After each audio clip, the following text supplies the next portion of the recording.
Hi all, this is the Saudi Football Fanatics channel, and we are here with the full team. Hi guys. Hello, hello. Hi.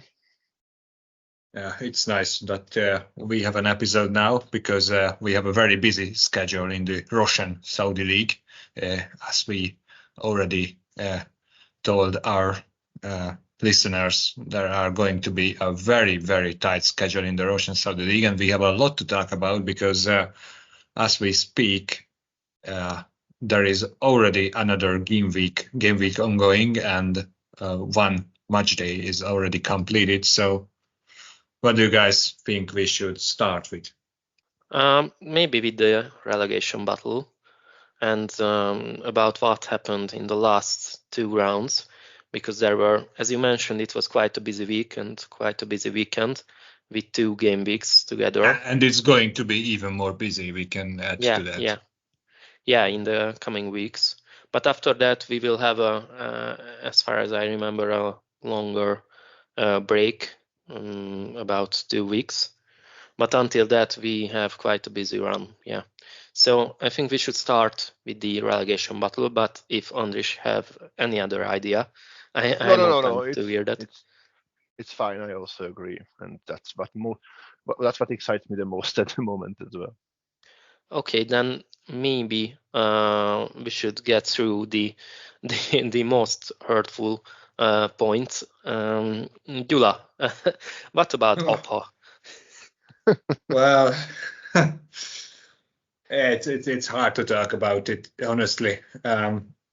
It's really difficult because you can see that there are some matches when we think that the lack of Opha is turning around.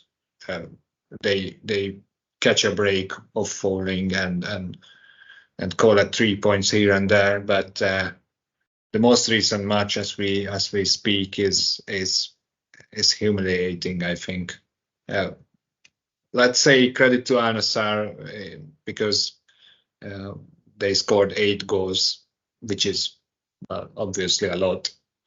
And we should also mention here just one sentence reminder to everyone that ever since Al-Nassr exited the Champions League, where we had another not so successful tip that Al-Nassr might lose its momentum in the league. Well, you know what happened, the exact opposition of that. And Al-Nassr keeps winning matches like no tomorrow. And this is another example that Buraikan was demolished. And I think they cannot stop because in the halftime they brought down Ronaldo and maybe Mane as well. Yes. But after that, there was no sign of stopping. Maybe they scored 4 or 3 goals in the second half as well. So it remembered me for that match between Brazil and Germany in the World Cup, where Germany decided not to stop after the halftime and humiliate Brazil. It was kind of the same for me, but of course on a lower stage. Well, the question for me here is that if you check the other matches, I think there was, well, let me just step one back. So the big question here for Opha is this could hurt team morale and confidence, obviously. And the big question is whether we can step up and get through this together. They should. They need to do that very quickly. Yes, and obviously a lot of managers keep saying that when you are hit so hard, it's good that matches come your way so quickly. So the tight schedule might be a blessing for Opha because they must quickly forget and focus on the next match, and they don't have time to feel sorry for themselves. So I'm a little bit optimistic here that this tight schedule might be helping them, but we will see. But what I wanted to raise originally is that if you check the other matches, there was one more team which had a mentally difficult outcome, and this is Altai, because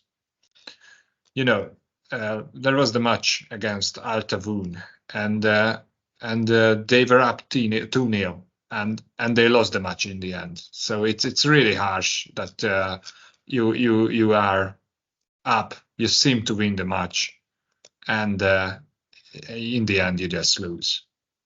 Yeah, but something for Abha to be joyful at least. Yeah, the point I wanted to raise here is, what is worse, getting humiliated like you don't even have a chance, or just losing a match where you always seem to be victorious, and in the end just Al-Taboon comes and turns around beautifully and beats you. Maybe it's worse, to answer your question. I mean, if you think that you are competing to a top team like Al-Taboon, but finally lost because ultimately the better team overcomes. Okay, that's a harsh thing, but it cannot be compared to an 8-0 match result, which is exceptional. Everybody talks about it. And they need to get back their confidence very, very quickly, because now the important matches are. No one thought that they will beat Al Nassr, but still this 8-0 doesn't look good. Yes. And just to add to this, both teams played on home grounds, so I don't know. You're probably right. Sorry, you surely are right. But the point here is that Altai players might not be in a much better shape mentally. Yeah, and Altai, just to remember the numbers, Altai gathered 0 points in these 2 matches. At least Abha gathered 1, so 1 plus. So okay, they were humiliated, but now they are closer to stay in the league than Altai. And also that was the same with Ogdud, because they also lost 2 of their matches.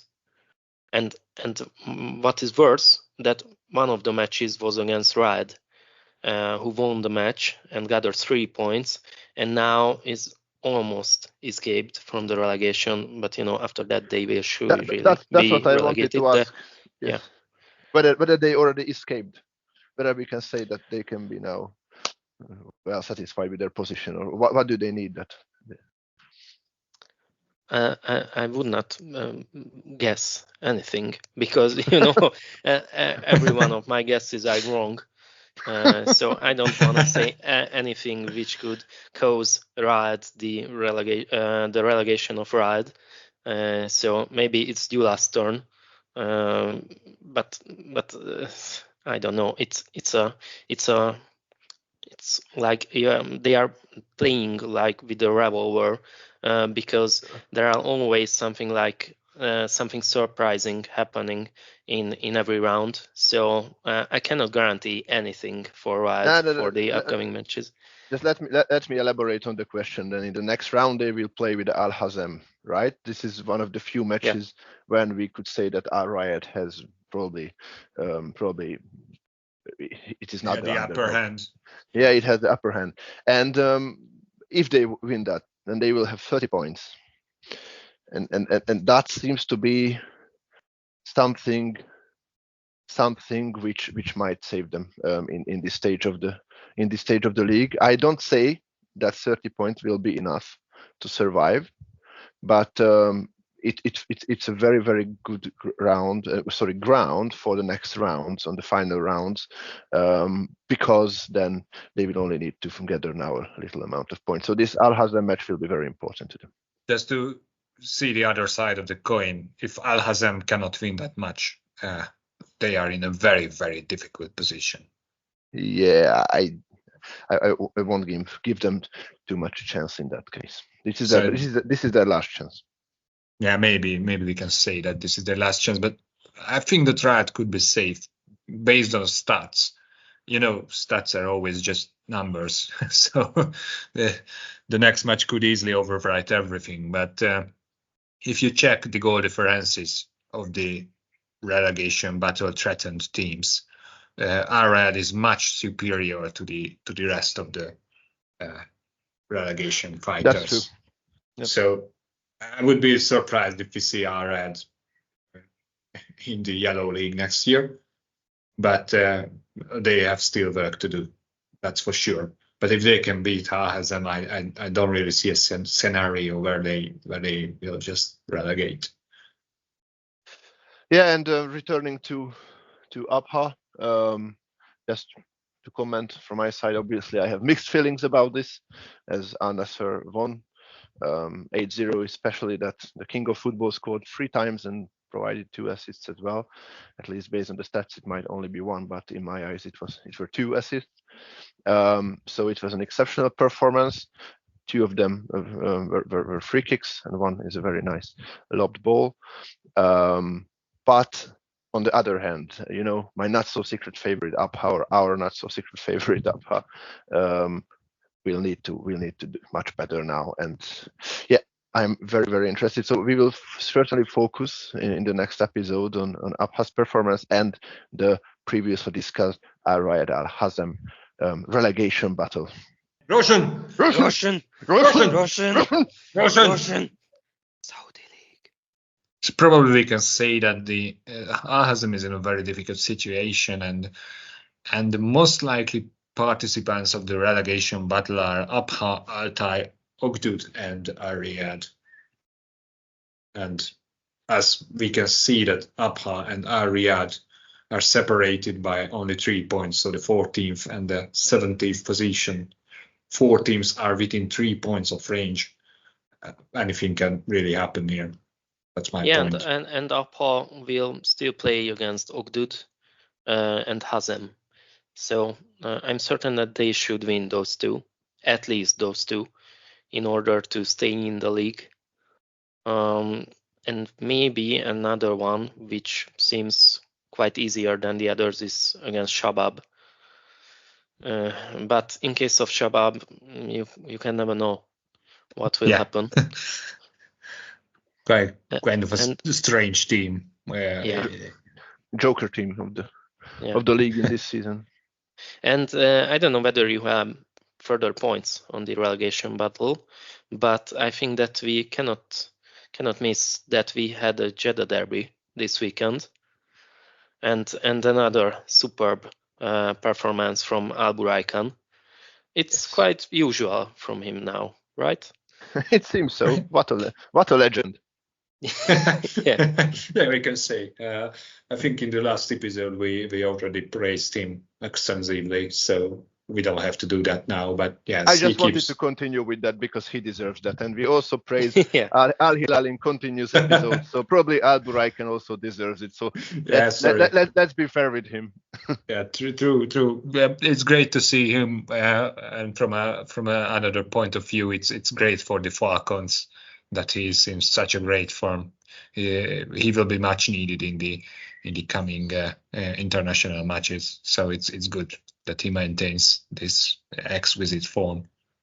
Yeah, and it was an extremely important goal, and also important 3 points for Al-Ahly, because the difference now between Ahly and Ittihad is 5 points again, and Ittihad will play against Tabun in the next round, so it can be even a bigger difference, and maybe the 3rd place can be decided in the coming weeks also, not just the first 2.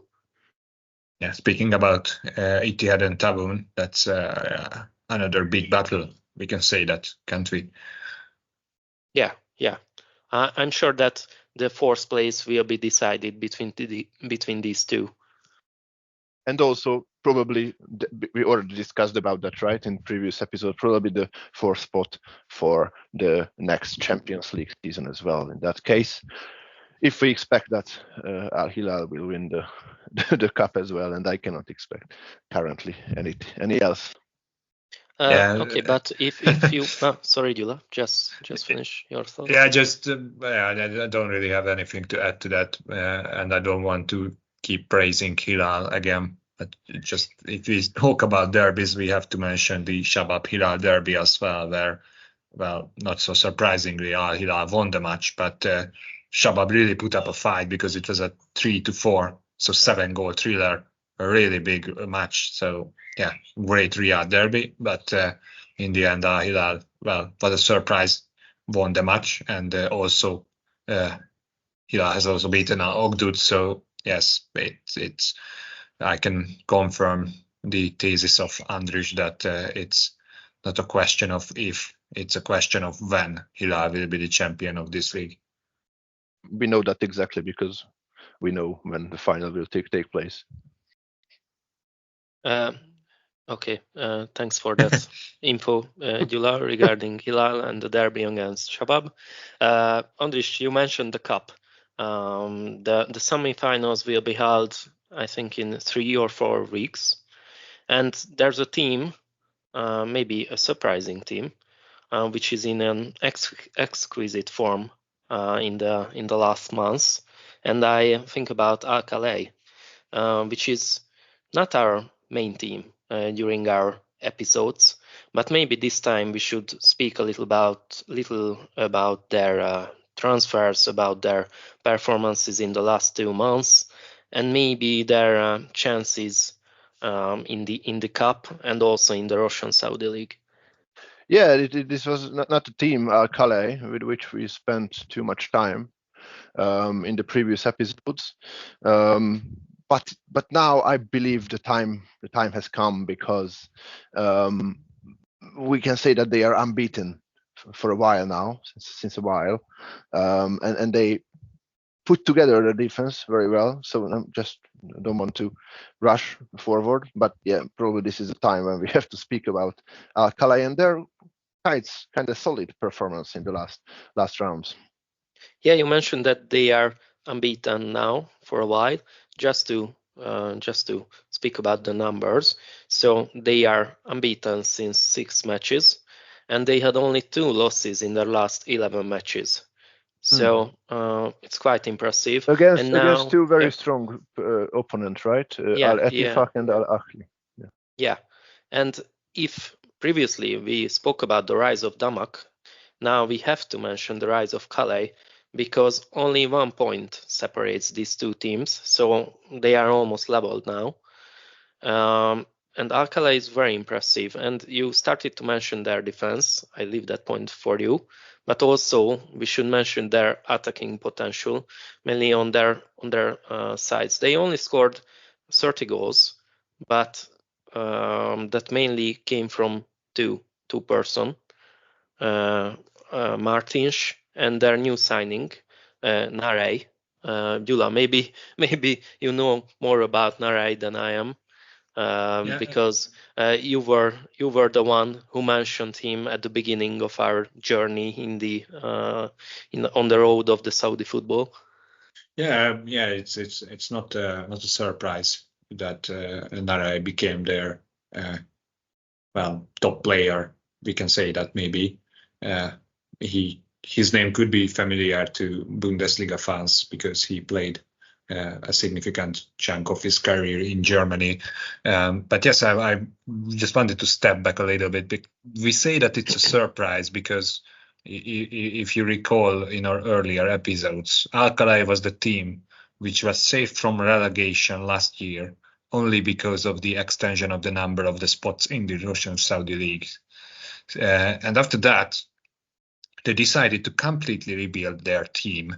I was the one responsible to summarize their transfers, so that's why I know this. But really, we talked about a lot of teams who decided to sign an insane amount of players. A lot of the Saudi teams just were very, very busy in the summer. But Al-Khaleej was second to none. I think it's a little bit a big guess, but I think that they were the most busiest in the league. And if you check their last starting lineup against Al-Raed, where they were victorious with the goal of Narey, 0-1, just to be complete, the entire starting lineup was signed during the summer, except for Al-Kabrani, who was signed the summer before. So 10 of the 11 starting players was signed this summer, which I think just shows you how much they rebuilt their team. And we can also say that maybe it was a successful team building because they needed the time to put together a good team, and it seems that they are quite a solid team, especially defensively. Russian. Saudi League. Sorry for shocking you, but you can continue. I just thought about whether I can say any teams from Europe who signed a lot of players in a summer transfer window, and after that they had a good season. Because Chelsea. Sorry, no. Yeah, okay, but in case of Chelsea, they signed quality players mainly, and that was 20 years ago with Abramovich. Now you can see they try to sign not quality but prospect. I think Jula was talking about the current Chelsea, Mark. Yeah, then yeah, right. But mainly I thought about I don't know whether you remember QPR. That was quite the same. Yeah. Right. Cardiff City did the same. Now Nottingham Forest did the same, and all of them are relegated or near to the relegation zone. But here in the RSL, if the general managers and the scouts, I think they did a great job in case of some of the teams. For example, in case of Al-Khaleej and Damak, because they signed a lot of players who were under radar, and now they built a solid team from them. And these are bargains, these players, and cheap ones, not like the ones for the PIF teams, because that's quite sure that I don't know Mitrovic or Malcolm will be good. I was sure about that. But these kind of players, like the ones play for Al-Khaleej, that cannot be sure. So I don't know now what I was going to say, but I was just gonna praise their scouts and general managers as well. I agree. We wanted to say basically that it's a rare thing that if you exchange the whole squad basically in your team, then you will perform solidly in the next season. Just to add to that, most of the new signings were free transfers. They barely spent any money. They have a mid-table team now. Great job. Wow. It's like Barcelona then. Yeah. And they also have the chance to win the cup still. So yes, they have. Maybe they will surprise us. They surprised us in the last 9 matches. Yeah, and we can just hope that our predictions will not ruin their season, as we did with a lot of good teams like Pool Damak. if you want any good to them, then we will say that they will exit the Saudi Cup in the next round. Yeah. And if you just check the fixture of Al-Khaleej, it will be really tough, because in the next 3 rounds they will play against Hilal, Tamoon, and Al Nassr. So I don't know whether they have the chance to come even higher on the table. I believe yes, because now they started to be a bit like Al Taboon was in the first half of the season, and I don't want to circulate back to my initial comments, but they put together the defense very well. And just to support this statement, look at their matches. So what they do actually, they do not concede goals. Basically, that's their tactics, and they always score 1 or 2. They rarely concede more than 1 goal. I don't know. It's happened maybe 2 times in the last 10 matches. So they rarely do that. Now, if you look at it, they only had 2 matches where they couldn't beat the teams who were underdogs, their opponents. They couldn't beat Al Ogdud, and they couldn't beat Al Hazem, which is surprising. But if you think about that, if they rely on their defense and not so much on the offense, because they generally meet with teams and give away possession to these opponents generally, then they met teams which a bit lower quality but with the same philosophy, obviously. So now they had to maintain the pressure, maintain the possession, and then try to be a bit more creative, and that is their weakness, I believe. Based on these results, they are doing very well in the defense, and also they are leading numerous dangerous counterattacks. But I believe their weakness could be to play against weaker teams, and that is why I think that against top contenders they might have a chance to grab 1 or 2 points. It's quite similar to the Hungarian national team's performance Actually, yes. in the last years, but as the Hungarian team, I think, leveled up Yes. in this perspective. Of course, it required years to level up, but it finally happened. Maybe that would be the next step for Al-Khaleej as well, to keep these quality players and find 1 or 2 for those positions which are required to dominate these kind of matches as well. Yes. And if they can do it, maybe they will be able to reach the Champions League spots as well, or from the cup they can reach the Champions League, and they could be a solid team there as well, just like Fejha did this year, because they were able to get through the group stage. I think Calais is at least as good as Fejha this year. Yes. So they would have the chance for that kind of performance as well.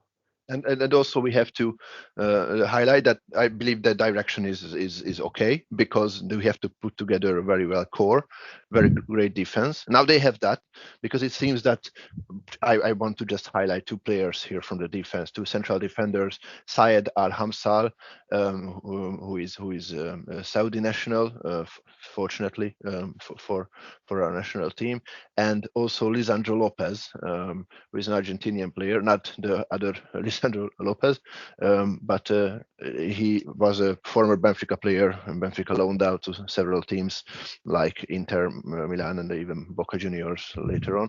Now he's landed in Al-Khaleej, and together with his central defender partner Syed Al-Hamsal, they are getting very high ratings from match to match. So that looks very, very good, and they can build on that. Yeah, good point. Do you guys have anything else? I think we covered the most important events, even if just very briefly, and then we had the chance to talk about Al-Khaleej, who deserved this. Let me just throw in a fun fact before we close, because last time it was very successful to throw in a fun fact in the end. So if you check the last round, which is already concluded, the 25th round. So now the 26th round is ongoing, and don't forget to watch today Al-Shabaab, Al-Riyadh, another Riyadh derby, and we also have Al-Fateh versus Al-Ettifaq. But the fun fact I wanted to throw in that as we speak about Al-Khaleej, because the Damak Al-Khaleej match was pretty intense in this respect. The last complete round had 4 red cards. And 2 of them were produced on this Damak Al-Khaleej match. Kind of a heated match, you say. Yeah. But Al-Khaleej won the heated match. So credit to them. Yeah, especially. Thanks for that fun fact, Gyula. Yeah, it was not fun. Another fun fact that I mentioned earlier, that they lost again 2 teams, which was a surprise. Yeah, Al-Hazm and Al-Ogdud, if you remember 5 minutes ago. Yeah. And I have to tell that there was one thing common in these matches, is that Portuguese national Ivo Rodrigues didn't play in either of those matches, which might direct us to the conclusion that he's also a very important player for the offensive and section. And I just wanted to highlight that, because I'm looking at, and it was very interesting when I was talking about this, that Ivo Rodrigues didn't appear in either of these matches. But Ivo Rodrigues is also keeping the same stats as Calais, because he is back now, and Al-Khaleej has beaten our Red, so yeah. And another works. Fun fact, maybe, that to tell the truth, they didn't lose against that teams. So those were draws against Hazem and Ogdud, and they lost against Ahli and Ettifaq. Yeah, to be correct on that side. That's a mistake. I wanted to say what I mentioned earlier. Now 7 minutes ago, maybe, that they couldn't gather all the 3 points.